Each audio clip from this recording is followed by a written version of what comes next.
હું પંડ્યા આરતી, આપ જોઈ રહ્યા છો spark today news.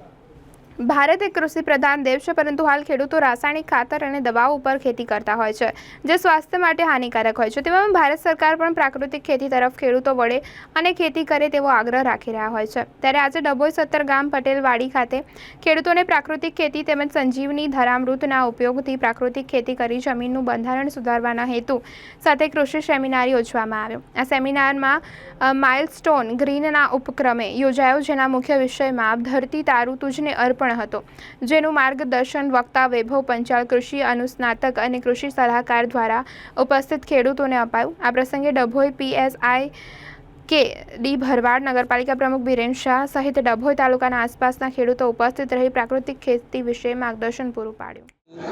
Biogas plant milestone Vadodara થકી આજે એક કાર્યક્રમની અહીંયા રજૂઆત કરવામાં આવી હતી, જે ડભોઈની અંદર આજે આ એક કાર્યક્રમ હતો, જેની અંદર ઓર્ગેનિક ખેતી કરવા માટે, પ્રાકૃતિક ખેતી કરવા માટે ખેડૂતોને જે એક ટ્રેનિંગ પ્રોગ્રામનું આયોજન કર્યું, જેની અંદર ઘણા બધા ખેડૂતોએ બહુ રસ દાખવી અને એની અંદર પોતાનો ઇન્ટરેસ્ટ લીધો। એમાં સંજીવની બાયોગેસ અને સંજીવની બાયોગેસનું એક ધરામૃત કરીને જે બેક્ટેરિયલ વસ્તુ છે, જે ખેડૂતો પોતાના ખેતરની અંદર વાપરે અને સરસ એનું રિઝલ્ટ લે,